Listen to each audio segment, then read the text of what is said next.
بسم الله الرحمن الرحيم. الحمد لله رب العالمين، والصلاة والسلام على سيد المرسلين وعلى آله وأصحابه أجمعين.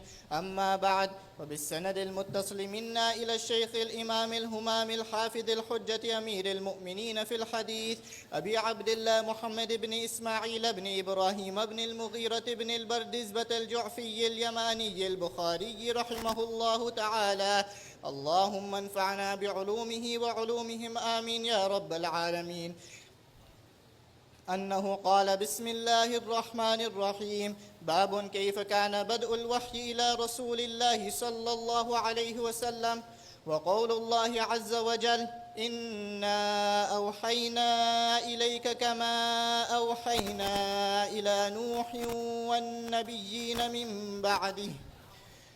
وبه قال حدثنا الحميدي قال حدثنا سفيان قال حدثنا يحيى بن سعيد الأنصاري قال أخبرني محمد بن إبراهيم التيمي أنه سمع علقمة بن وقاص الليثي يقول: سمعت عمر بن الخطاب رضي الله عنه وعنهم على المنبر يقول: سمعت رسول الله صلى الله عليه وسلم يقول: إنما الأعمال بالنيات وإنما لامرئ ما نوى، فمن كانت هجرته إلى دنيا يصيبها أو إلى امرأة ينكحها فهجرته إلى ما هاجر إليه.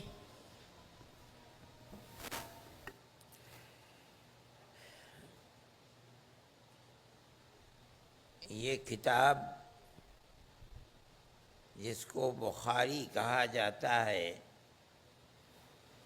نسبت کی جاتی ہے امام بخاری رحمۃ اللہ علیہ کی طرف۔ انہوں نے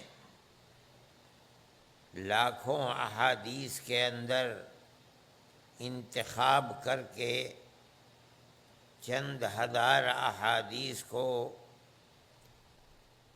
سندوں کے ساتھ اپنی اس کتاب میں اکٹھا کیا ہے۔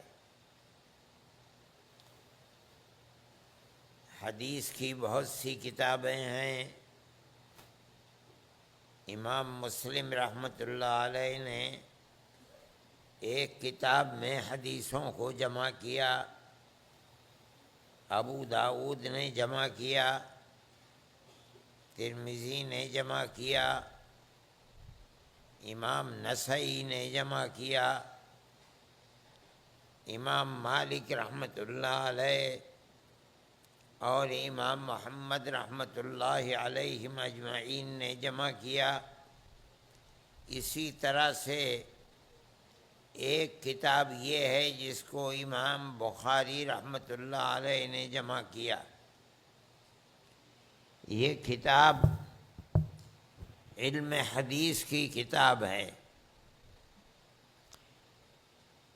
کہا جاتا ہے علم حدیث ما نسب إلى رسول الله صلی اللہ علیہ وسلم قولا فعلا صفتا او تقریرا۔ یہ وہ علم ہے جس کی نسبت تمام نبیوں کے سردار ہمارے آقا حضرت محمد صلی اللہ علیہ وسلم کی طرف کی جاتی ہے۔ آپ نے کیا کہا، آپ نے کیا کیا، آپ کا جسم کیسا تھا، رنگ کیسا تھا، صورت کیسی تھی، کیسے چلتے تھے، آپ کی عادات و اطوار کیسی تھیں، کیسے کھاتے تھے، کیسے اٹھتے تھے، کیسے بیٹھتے تھے۔ اسی طرح سے آپ کے رہتے ہوئے کوئی کام صحابہ نے کیا، اگر نبی کریم علیہ الصلاۃ والسلام نے اس پر کوئی نکیر نہیں فرمائی تو یہ دلیل ہے اس بات کی کہ وہ کام صحیح تھا۔ اگر غلط ہوتا تو آپ نکیر فرما دیتے۔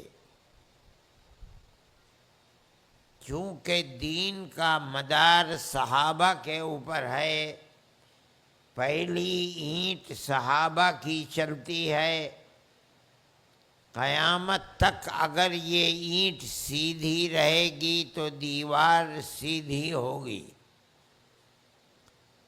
اگر صحابہ کوئی عمل اسلام کے اندر صحیح نہیں تھا اس کو کرتے تھے تو یقیناً اللہ اپنے نبی کو وحی کے ذریعے بتا دیتا اور آپ اس کے اوپر نکیر کرتے، لیکن آپ نے نکیر نہیں کی، اللہ نے آپ کو اس سے باخبر نہیں کیا۔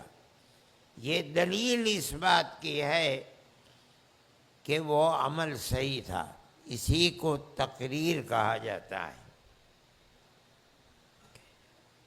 آپ نے اصول فقہ کے اندر پڑھا ہوگا بیان تقریر، جس کو کہا جاتا ہے کہ السکوت فی محل البیان بیان، یہی وہ چیز ہے جس کو یہاں تقریر کہا جا رہا ہے۔ اصل چیز یہ ہے کہ نبی بالکل بے پڑھے لکھے آدمی تھے، نہ انہوں نے کسی مدرسے میں پڑھا اور نہ کسی استاد سے انہوں نے علم کو سیکھا۔ نبی کے پاس جو علم ہے وہ اللہ کی وحی کے ذریعے سے آیا ہے۔ اللہ اپنے فرشتے حضرت جبرائیل کو بھیجتے ہیں، وہ نبی کریم علیہ السلام کے مبارک قلب پر تشریف لاتے ہیں اور علم کو پہنچاتے ہیں۔ وہ علم دو طرح کا ہے، ایک کو وحی مطلوع کہا جاتا ہے، ایک کو وحی غیر مطلوع کہا جاتا ہے۔ وحی مطلوع وہ وحی ہے جس کے معنی اور جس کے الفاظ دونوں اللہ کی طرف سے ہیں۔ نبی کو یہ اختیار نہیں ہے کہ وہ ان الفاظ کو تبدیل کر کے ان معنی کو بیان کرے، اس لیے وہ وہی الفاظ جو اللہ نے جبرائیل کو دیے اور انہی الفاظ کو جبرائیل لے کر نبی کے پاس آئے،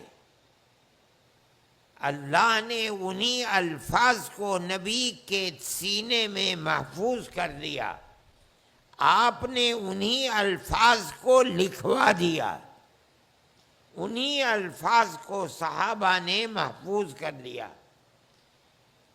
اس کو کہا جاتا ہے وحی مطلوع قرآن۔ قرآن نام صرف الفاظ کا نہیں ہے۔ آپ نے اصول فقہ کی کتابوں میں پڑھا ہوگا کہ قرآن کہتے کس کو ہیں۔ وہاں قرآن کی تفسیر کی جاتی ہے، معنی هو النظم والمعنی جمیعا، الفاظ اور معانی دونوں کے مجموعے کا نام قرآن ہے۔